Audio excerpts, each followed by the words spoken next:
Assamese blogger পিকেটিভ চেনেলৰ নতুন এটা ভিডিঅ'লৈ আপোনালোক সকলোকে স্বাগতম জনাইছোঁ। আজি হৈছে 27 জানুৱাৰী। আজি সন্ধিয়াৰ কেইটামান খবৰ আপোনালোকলৈ লৈ আহিছোঁ। আপোনালোকে ভিডিঅ'টো শেষলৈকে চাব বুলি আশা কৰিলোঁ। শেষত ভিডিঅ'টো চাই আপোনালোকৰ মতামত কমেণ্টৰ জৰিয়তে জনাব। আৰু এইখিনিতে আপোনালোকক এটা অনুৰোধ কৰিম, নতুনকৈ যদি চেনেলটোলৈ আহিছে ছাবস্ক্ৰাইব কৰাৰ লগতে কাষতে থকা বেল আইকনটো প্ৰেছ কৰি অল কৰি থ'ব, যাতে নতুন এটা ভিডিঅ' দিয়াৰ লগে লগে আপোনালোকে আগতীয়াকৈ চাবলৈ পায়। ভাল পালে লাইক এটা কৰিব আৰু শ্বেয়াৰ কৰি দিব বুলি আশা কৰিলোঁ।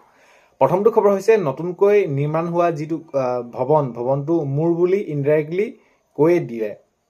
তো এইখিনি ক্ষেত্ৰত মুখ্যমন্ত্ৰী মহোদয়ে জনাইছে, যিহেতু এতিয়া মাননীয় মুখ্যমন্ত্ৰী মহোদয়ত এতিয়া নতুনকৈ এটা ভৱন হৈছে আৰু সেইটো মাননীয় মুখ্যমন্ত্ৰী মহোদয় বুলি তেনেদৰে অখিল গগৈ ডাঙৰীয়াই সেইখিনি উত্থাপন কৰিছিলে। আৰু তাৰ প্ৰত্যুত্তৰ আজি মাননীয় মুখ্যমন্ত্ৰী মহোদয়ে জনাইছে যে যদি মোৰ সেইটো তেনেহ'লে ঘৰ হয়, তেনেহ'লে সেইটোতো চৰকাৰী ঘৰ, মোৰতো ব্যক্তিগত ঘৰ নহয়। তো তেনেহ'লে আগন্তুক আৰু এইবাৰ যি 26 নিৰ্বাচন আহিছে, তেনেহ'লে মই মুখ্যমন্ত্ৰী হ'ম। তো ইনডাইৰেক্টলি তেনেদৰেচোন অখিল গগৈ ডাঙৰীয়াই মোকে ক'লে। তো সেইখিনি ক্ষেত্ৰত মাননীয় মুখ্যমন্ত্ৰী মহোদয়ে প্ৰত্যুত্তৰ আজি তেনেদৰে দিয়া দেখা গ'ল।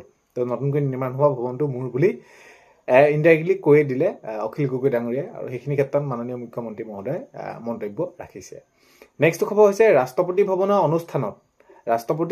অনুষ্ঠানত ৰাহুল গান্ধীয়ে উত্তৰ পূৰ্বৰ গলবস্ত্ৰ পৰিধান নকৰাৰ লৈ মাননীয় মুখ্যমন্ত্ৰী মহোদয়ৰ প্ৰতিক্ৰিয়া। তো ৰাহুল গান্ধী ডাঙৰীয়াই এই যি উত্তৰ পূৰ্বৰ যি গলবস্ত্ৰ পৰিধান নকৰাক লৈ মাননীয় মুখ্যমন্ত্ৰী মহোদয়ে তেনেদৰে আজি প্ৰতিক্ৰিয়া প্ৰকাশ কৰা দেখা গ'ল। নেক্সট খবৰ হৈছে ডিগবৈত মাননীয় মুখ্যমন্ত্ৰী মহোদয়ৰ কাৰ্যসূচী। যিহেতু এতিয়া আপোনালোকে গমে পায় মুখ্যমন্ত্ৰী মহিলা উদ্যমিতা আঁচনি চেকসমূহ বিতৰণ কৰি আছে, আৰু আজি ডিগবৈত দেখা গ'ল মাননীয় মুখ্যমন্ত্ৰী মহোদয় মুখ্যমন্ত্ৰী মহিলা উদ্যমিতা আঁচনি যি 10,000 টকাৰ চেক সেইসমূহ বিতৰণ কৰি আছে মহিলাসকলক। নেক্সট খবৰ হৈছে 30 জানুৱাৰীত কেন্দ্ৰীয় গৃহমন্ত্ৰীয়ে উদ্বোধন কৰিব ডিব্ৰুগড় খনিকৰ ষ্টেডিয়াম। তো হয়, অহা 30 তাৰিখে 30 জানুৱাৰীত কেন্দ্ৰীয় গৃহমন্ত্ৰী ডাঙৰীয়া আহিব আৰু গৃহমন্ত্ৰী ডাঙৰীয়াই উদ্বোধন কৰিব ডিব্ৰুগড় খনিকৰ ষ্টেডিয়াম। তো এইখিনি ক্ষেত্ৰত জনাইছে, সকলোখিনি প্ৰায় কাম হৈ উঠিছে।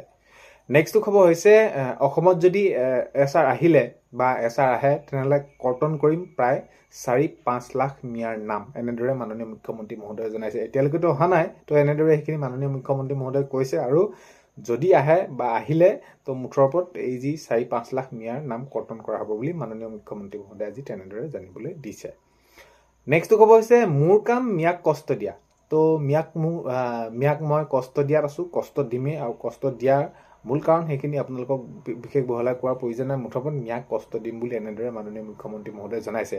আৰু য'তে মিয়া দেখিম তাৰ পৰাই তেনেদৰে খেদিম। অবৈধভাৱে যদি ক'ৰবাত চৰকাৰী মাটি তেনেদৰে দখল কৰি আছে, তেনেহ'লে তেওঁলোকক সেইখিনি কষ্ট দিমেই, আৰু কষ্ট দি থাকিলেহে তেওঁলোকে সেইখিনি বুজি উঠিব, নহ'লে আগন্তুক সময়ত মূৰৰ ওপৰত উঠিব বুলি এইখিনি মাননীয় মুখ্যমন্ত্ৰী মহোদয়ে জনাইছে। অৰ্থাৎ মোৰ কাম মিয়াক কষ্ট দিয়া, এনেদৰে মাননীয় মুখ্যমন্ত্ৰী মহোদয়ে জনাইছে।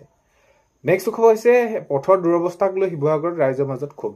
তো শিৱসাগৰ জিলাৰ তো তেনেদৰে কিছু ৰাইজে তেওঁলোকৰ যি পথ আছে, পথৰ দুৰৱস্থাক লৈ শিৱসাগৰ ৰাইজৰ মাজত ক্ষোভ বুজাইছে। আৰু বিধায়ক অখিল গগৈ ডাঙৰীয়াই তেনেদৰে সেইখিনি জনাইছে যে ইমান দিনে কিয় এইসমূহ ৰাস্তা এতিয়াও এইখিনি ভাল হৈ নুঠিল, এইখিনি প্ৰশ্ন কৰিছে। নেক্সট খবৰ হৈছে অসমত ভোট কটা যাব মিয়াৰ। তো মাননীয় মুখ্যমন্ত্ৰী মহোদয়ে জনাইছে যে মিয়াই বাংলাদেশত দিব লাগে ভোট, ইয়াত দিয়াৰ অধিকাৰ নাই। তো এইখিনি ক্ষেত্ৰত আগন্তুক যি 26 নিৰ্বাচন বুলি নহয়, মুঠৰ ওপৰত অসমত ভোট কটা যাব মিয়াৰ, এনেদৰে মাননীয় মুখ্যমন্ত্ৰী মহোদয়ে এইখিনি মন্তব্য ৰাখিছে। নেক্সট খবৰ হৈছে দেশজুৰি বেংক কৰ্মচাৰী প্ৰতিবাদ। তো দেশজুৰি তেওঁলোকে এইখিনি প্ৰতিবাদ সাব্যস্ত কৰিছে। তেওঁলোকৰ যি সমস্যা আছে বা তেওঁলোকে যিখিনি বিচাৰি আছে বা যেনেকুৱা ধৰণৰ দাবী আছে সেইখিনি সমাধান হোৱা নাই। আৰু এইখিনি ক্ষেত্ৰত আজি দেশজুৰি বেংক কৰ্মচাৰীয়ে তেনেদৰে প্ৰতিবাদ কৰা দেখা গৈছে। প্ৰতিবাদ তেওঁলোকে কৰিছে নিজৰ সেইখিনি কাৰ্যালয়ৰ সন্মুখৰ আগত। নেক্সট খবৰ হৈছে মই কোনো ডেডলাইন দিয়া নাই।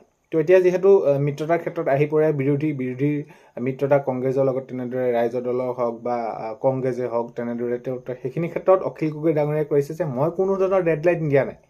তো এইখিনি ক্ষেত্ৰত আপোনালোকে সেইখিনি সংবাদ মাধ্যমত সম্বোধন কৰি তেনেকৈ জনাইছে। আপোনালোকে সেইখিনি তেনেদৰে লিখি দিয়ে। মই কৈছোঁ যে অতি সোনকালে যদি এইসমূহ আমাৰ মাজত তেনেদৰে আমাৰ আসন ভাগ বতৰা নহয়, বা আমি যদি একগোট হৈ যদি আমি আগবাঢ়ি নাযাওঁ আৰু মাত্ৰ কেইটামান দিন আছে, তেতিয়াহ'লে আমি বিজেপিক পৰাস্ত কৰিব নোৱাৰিম। মই সেইটো কথাই কৈছোঁ, অতি সোনকালে আমাৰ এইখিনি যি মিত্ৰতা আসন বুজাবুজি সেইখিনি হ'ব লাগে বুলি তেনেদৰে কৈছোঁ। মই কোনো ধৰণৰ ডেডলাইন দিয়া নাই বুলি অখিল গগৈ ডাঙৰীয়াই তেনেদৰে মন্তব্য ৰাখিছে। নেক্সট খবৰ হৈছে ফেব্ৰুৱাৰী মাহত শেষ হ'ব উদ্যমিতা আঁচনি চেক বিতৰণ কাৰ্যসূচী মাননীয় মুখ্যমন্ত্ৰী মহোদয় যিহেতু আজি ডিগবৈত তেনেদৰে সেইখিনি চেক বিতৰণ কাৰ্যসূচীত অংশগ্ৰহণ কৰা আৰু মাননীয় মুখ্যমন্ত্ৰী মহোদয়ে জনাইছে যে আৰু প্ৰায় ২৬টামান সমষ্টিত তেনেদৰে চেক বিতৰণ কৰিবলৈ আছেগৈ আৰু এই মাহতে অৰ্থাৎ এই মাহৰ পিছত আৰু ফেব্ৰুৱাৰী গোটেই মাহটো নালাগে ফেব্ৰুৱাৰী মাহৰ ভিতৰতে আৰু প্ৰথমৰ ভিতৰতে তেনেদৰে সকলোখিনি মুখ্যমন্ত্ৰী মহিলা উদ্যমিতা আঁচনি চেক বিতৰণ কাৰ্যসূচী সম্পূৰ্ণ হ'ব বুলি তেনেদৰে মাননীয় মুখ্যমন্ত্ৰী মহোদয়ে জানিবলৈ দিছে নেক্সট খবৰ হৈছে আসন বুজাপৰাক লৈ স্থিতি স্পষ্ট কৰক কংগ্ৰেছে তো আকৌ এইখিনি ক্ষেত্ৰত আকৌ এটা ৰাজ্যৰ দলৰ পৰা আহিছে যে আসন যি বুজাপৰাক লৈ সেইখিনি স্থিতি স্পষ্ট কৰিবৰ বাবে কংগ্ৰেছক সেইখিনি কৈছে আহ্বান কৰিছে ৰাজ্যৰ দলৰ পৰা তেনেদৰে কৈছে যে মই সেইখিনি কৈছোঁ যে আপোনালোকে সেইখিনি শুনিলে আগৰটো খবৰ তো যদি এইখিনি সোনকালে নহয় তেনেহ'লে এই যি আগন্তুক ২৬ৰ নিৰ্বাচন আহি আছে তেনেহ'লে তাত অকণমান এই যি বিজেপিক পৰাস্ত কৰাটোত অকণমান অসুবিধা হ'ব পাৰিব যদি সোনকালে এইখিনি কাম কাজ কৰি আগবাঢ়ি যোৱা নাযায় নেক্সট খবৰ হৈছে বদৰুদ্দিন আজমল এজন বাংলাদেশী মূলৰ ব্যক্তি তো তেনেদৰে দিগন্ত কলিতা ডাঙৰীয়াই তেনেদৰে সেইখিনি জনাইছে বদৰুদ্দিন আজমল এজন বাংলাদেশী মূলৰ ব্যক্তি বুলি তেনেদৰে দিগন্ত কলিতা ডাঙৰীয়াই তেনেদৰে জনাইছে নেক্সট খবৰ হৈছে এইবাৰ বিধানসভা নিৰ্বাচনত নিশেষ হ'ব কংগ্ৰেছ এইখিনি ক্ষেত্ৰত অতুল বৰা ডাঙৰীয়া মন্ত্ৰী অতুল বৰা ডাঙৰীয়া তেনেদৰে তেওঁ মন্তব্য ৰাখিছে যে এই যি আগন্তুক ২৬ৰ নিৰ্বাচন আহি আছে ২৬ৰ নিৰ্বাচনত একেবাৰে বিধানসভা নিৰ্বাচনত কংগ্ৰেছ নিশেষ হৈ যাব বুলি কৈছে তো এইখিনি মন্তব্য ৰাখিছে মন্ত্ৰী অতুল বৰা ডাঙৰীয়াই কৈছে যে এইবাৰ ২৬ৰ বিধানসভা নিৰ্বাচনত নিশেষ হৈ যাব কংগ্ৰেছ নেক্সট খবৰ হৈছে আজি বড়ো সম্প্ৰদায়ৰ বাথৌ পূজা তেনেদৰে তেওঁলোকে উদযাপন কৰিছে আৰু সেই বড়োসকলে তেনেদৰে তেওঁলোকৰ সেই যি পৰম্পৰা ৰীতি নীতি তেওঁলোকে আছে সেই সকলোখিনি তেনেদৰে কাৰ্যকৰী কৰি অৰ্থাৎ তেওঁলোকৰ যি নীতি নিয়ম আছে সেইখিনি সকলোখিনি পালন কৰা তেওঁলোকক দেখা গৈছে আজি বড়োসকল সম্প্ৰদায়ৰ বাথৌ পূজা নেক্সট খবৰ হৈছে হিমন্ত বিশ্ব শৰ্মাক গাদীৰ পৰা খহালেহে বন্ধ হ'ব উচ্ছেদ এইখিনি ক্ষেত্ৰত যিহেতু এতিয়া উচ্ছেদক লৈ মাননীয় মুখ্যমন্ত্ৰী মহোদয় সঘনাই যিবিলাক কথা কৈ থাকে যেনেদৰে কয় যে উচ্ছেদ চলি থাকিব আগন্তুক সময়ত চলিব আৰু এইখিনি ক্ষেত্ৰত দেখা গৈছে যে উচ্ছেদ চলি আছে আৰু যিহেতু মুখ্যমন্ত্ৰী মহোদয়ে স্পষ্টকৈ ঘোষণা কৰিছে কিমান মাটি বেদখল হৈ আছে তেনেদৰে সকলোখিনি মুক্ত কৰিব লাগিব আৰু এইখিনি ক্ষেত্ৰত এতিয়া জনাইছে যে হিমন্ত বিশ্ব শৰ্মাক গাদীৰ পৰা খহালেহে বন্ধ হ'ব উচিত এনেদৰে জনাইছে বদৰুদ্দিন আজমল ডাঙৰীয়াই কৈছে যে হিমন্ত বিশ্ব শৰ্মাক গাদীৰ পৰা খহাব লাগিব নহ'লে উচ্ছেদ বন্ধ নহয় এনেদৰে জনাইছে নেক্সট খবৰ হৈছে মঠগুৰিয়াস্থিত ৰাইজৰ দলৰ মুখ্য কাৰ্যালয়ত সংবাদমেল আজি সংবাদমেল তেনেদৰে সম্বোধন কৰিছে যিহেতু এতিয়া আগন্তুক ২৬ৰ নিৰ্বাচনলৈ বহুতকেইটা দিন নাই তো সেইবাবে নিজৰ দলে তেনেদৰে সেইখিনি তৎপৰতা হৈ উঠিছে তেওঁলোকৰ যিখিনি সাংগঠনিক কাম আছে তেনেদৰে কৰিছে অৰ্থাৎ আজি দেখা গৈছে যে মঠগুৰিয়াস্থিত ৰাইজৰ দলৰ মুখ্য কাৰ্যালয়ত আজি সংবাদমেল তেনেদৰে তেওঁলোকে সম্বোধন কৰিছে নেক্সট খবৰ হৈছে তৃতীয় বড়ো শান্তি চুক্তিৰ অৱশিষ্ট দফাসমূহ ৰূপায়ণৰ দাবী এপছুৱে তেনেদৰে সেইখিনি দাবী জনাইছে যে তৃতীয় বড়ো শান্তি চুক্তিৰ যিখিনি অৱশিষ্ট দফা আছে সেইখিনি ৰূপায়ণৰ দাবীত তেনেদৰে এপছুৱে তেওঁলোকে জনাইছে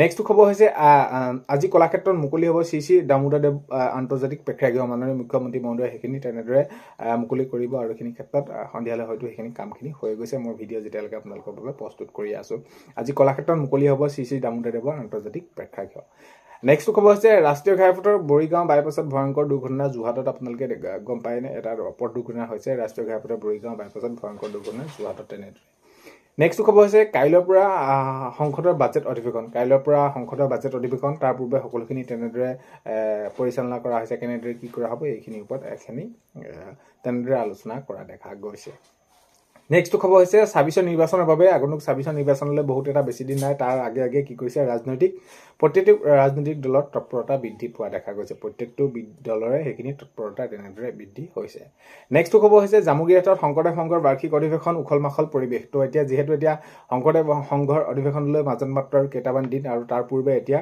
প্ৰায় উখল মাখল হৈ পৰিছে জামুগুৰিহাট শংকৰদেৱ সংঘৰ বাৰ্ষিক অধিৱেশন আৰু এইখিনি ক্ষেত্ৰত উখল মাখল পৰিৱেশ দেখা গৈছে নেক্সট খবৰ হৈছে ম্যাক কষ্ট দিবলৈ মাননীয় মুখ্যমন্ত্ৰী মহোদয় হোৱা নাই আৰু এইখিনি ক্ষেত্ৰত অখিল গগৈ ডাঙৰীয়াই কৈছে যে হয় ম্যাক কষ্ট দিবলৈ কিয় লাগে ম্যাক কষ্ট দিবলৈতো তেওঁ মুখ্যমন্ত্ৰী হোৱা নাই এনেদৰে জনাইছে অখিল গগৈ ডাঙৰীয়াই নেক্সট খবৰ হৈছে ১০০টা নালাগে ১২৬টা নালাগে ৩০০টা নালাগে ২০০টা নালাগে য'তেই নেখেলক কিয় কংগ্ৰেছে কিন্তু আমি যেনেদৰে বিচাৰিছোঁ যোনকেইটা সমষ্টিত বিচাৰিছোঁ আমাক আসন দিলেই হ'ল বুলি তেনেদৰে মাননীয় অখিল গগৈ ডাঙৰীয়াই তেনেদৰে জনাইছে তো কংগ্ৰেছক কৈছে যে তেওঁলোকে ১০০টাত খেলে ১২৬টাত খেলে ৩০০ত খেলে এনেদৰে তো সেইখিনি কোৱা দেখা গৈছে যিহেতু এতিয়া তেওঁ অতি সোনকালে তেনেদৰে তেওঁলোকৰ যি বুজাবুজি আছে সেইখিনি ক্ষেত্ৰত মিত্ৰতাৰ ক্ষেত্ৰত সকলোখিনি সমিমিল হ'বৰ বাবে আহ্বান জনাই আছে এইখিনি হোৱা নাই আৰু অখিল গগৈ ডাঙৰীয়াই তেনেদৰে কোৱা দেখা গৈছে যে য'তে যিমান নাখেলক কিয় আমি যিটো বিচাৰিছোঁ সেইটো সোনকালে আমাক দি দিলে হ'ল বুলি সেনেদৰে জনাইছে চ' ভিডিঅ'টোত এইখিনি আছিলে আজি সন্ধিয়া আপোনালোকক খবৰসমূহ জনালোঁ ভিডিঅ'টো আপোনালোকে শেষলৈকে চোৱাৰ বাবে বহুতেই বেছি ধন্যবাদ আপোনালোকক ভিডিঅ'ৰ প্ৰথমতে কোৱাৰ দৰে